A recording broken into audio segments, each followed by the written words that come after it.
தவக்காலம் முதலாம் வாரம் திங்கட்கிழமை. லேவியர் நூலிலிருந்து வாசகம்.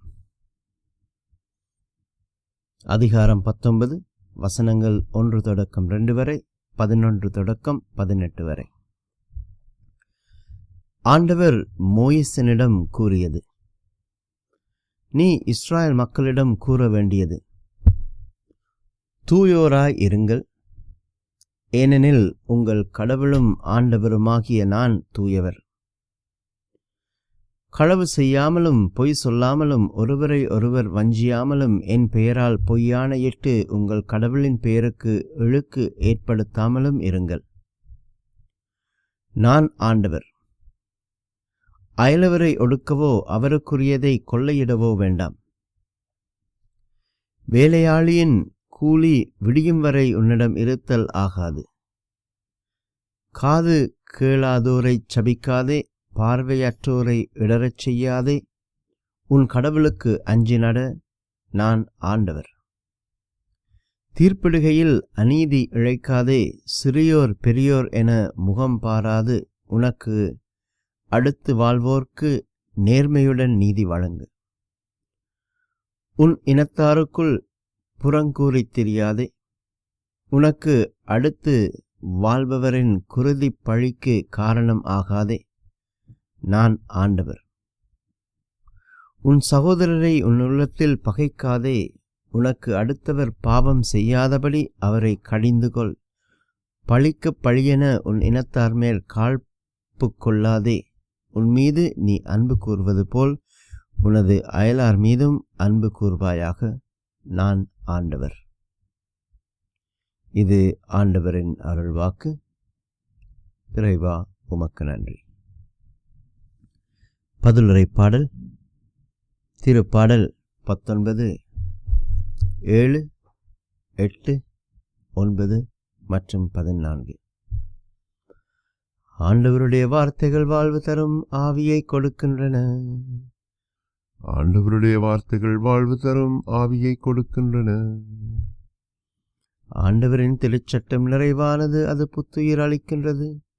ஆண்டவரின் ஒழுங்குமுறை நம்பத்தக்கது, எளியவருக்கு அது ஞானம் அளிக்கின்றது. ஆண்டவருடைய வார்த்தைகள் வாழ்வு தரும் ஆவியை கொடுக்கின்றன. ஆண்டவரின் நியமங்கள் சரியானவை, அவை இதயத்தை மகிழ்விக்கின்றன. ஆண்டவரின் கட்டளைகள் ஒளிமயமானவை, அவை கண்களை ஒளிர்விக்கின்றன. ஆண்டவருடைய வார்த்தைகள் வாழ்வு தரும் ஆவியை கொடுக்கின்றன. ஆண்டவரை பற்றிய அச்சம் தூயது, அது எந்நாளும் நிலைத்திருக்கும். ஆண்டவரின் நீதி நெறிகள் உண்மையானவை, அவை முற்றிலும் நீதியானவை. ஆண்டவருடைய வார்த்தைகள் வாழ்வு தரும் ஆவியை கொடுக்கின்றன. என் கட்பாரையும் மீட்பெருமான ஆண்டவரே, என் வாயின் சொற்கள் உமக்கு ஏற்றவையாயிருக்கட்டும். என் உள்ளத்தின் எண்ணங்கள் உமக்கு உகந்தவையாயிருக்கட்டும். ஆண்டவருடைய வார்த்தைகள் வாழ்வு தரும் ஆவியை கொடுக்கின்றன. ஆண்டவர் உங்களோடு இருப்பாராக. உம்மோடும் இருப்பாராக. புனித மத்தேயு எழுதிய நற்செய்தியிலிருந்து வாசகம்.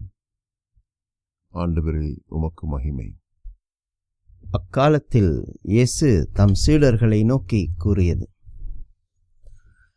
வானதூதர் அனைவரும் புடைசூழ மானிட மகன் மாட்சியுடன் வரும் பொழுது தம் மாட்சிமிகு அரியணையில் அவர் வீற்றிருப்பார். எல்லா மக்களினத்தாரும் அவர் முன்னிலையில் ஒன்று கூட்டப்படுவர்.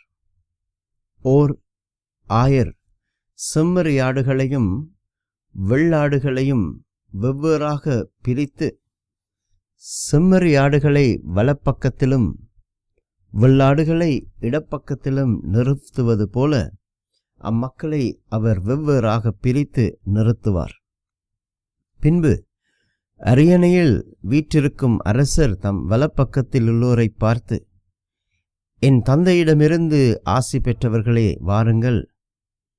உலகம் தோன்றியது முதல் உங்களுக்காக ஏற்பாடு செய்யப்பட்டிருக்கும் ஆட்சியை உரிமைப்பேறாக பெற்றுக்கொள்ளுங்கள். ஏனெனில் நான் பசியாயிருந்தேன், நீங்கள் உணவு கொடுத்தீர்கள். தாகமாயிருந்தேன், என் தாகத்தை தணித்தீர்கள். அந்நியனாக இருந்தேன், என்னை ஏற்றுக்கொண்டீர்கள். நான் ஆடையின்றி இருந்தேன், நீங்கள் எனக்கு ஆடை அணிவித்தீர்கள். நோயுற்றிருந்தேன், என்னை கவனித்துக் கொண்டீர்கள். சிறையில் இருந்தேன், என்னை தேடி வந்தீர்கள் என்பர். அதற்கு நேர்மையானவர்கள், ஆண்டவரே, எப்பொழுது உம்மை பசியுள்ளவராக கண்டு உணவளித்தோம், அல்லது தாகமுள்ளவராக கண்டு உமது தாகத்தை தணித்தோம்? எப்பொழுது உம்மை அந்நியராக கண்டு ஏற்றுக்கொண்டோம், அல்லது ஆடை இல்லாதவராய் கண்டு ஆடை அணிவித்தோம்? எப்பொழுது நோயுற்றவராக அல்லது சிறையில் இருக்க கண்டு உம்மை தேடி வந்தோம் என்று கேட்பார்கள். அதற்கு அரசர், மிகச் சிறியோராகிய என் சகோதர சகோதரிகளுள் ஒருவருக்கு நீங்கள் செய்ததையெல்லாம் எனக்கே செய்தீர்கள் என உறுதியாக உங்களுக்கு சொல்கின்றேன் என்று பதில் அளிப்பார். பின்பு இடப்பக்கத்தில் உள்ளோரை பார்த்து, சபிக்கப்பட்டவர்களே, என்னிடமிருந்து அகன்று போங்கள். அலகைக்கும் அதன் தூதருக்கும் ஏற்பாடு செய்யப்பட்டிருக்கிற என்றும் அணையாத நெருப்புக்குள் செல்லுங்கள். ஏனெனில் நான் பசியாயிருந்தேன், நீங்கள் எனக்கு உணவு கொடுக்கவில்லை. தாகமாயிருந்தேன், என் தாகத்தை தணிக்கவில்லை. நான் அந்நியனாயிருந்தேன், நீங்கள் என்னை ஏற்றுக்கொள்ளவில்லை.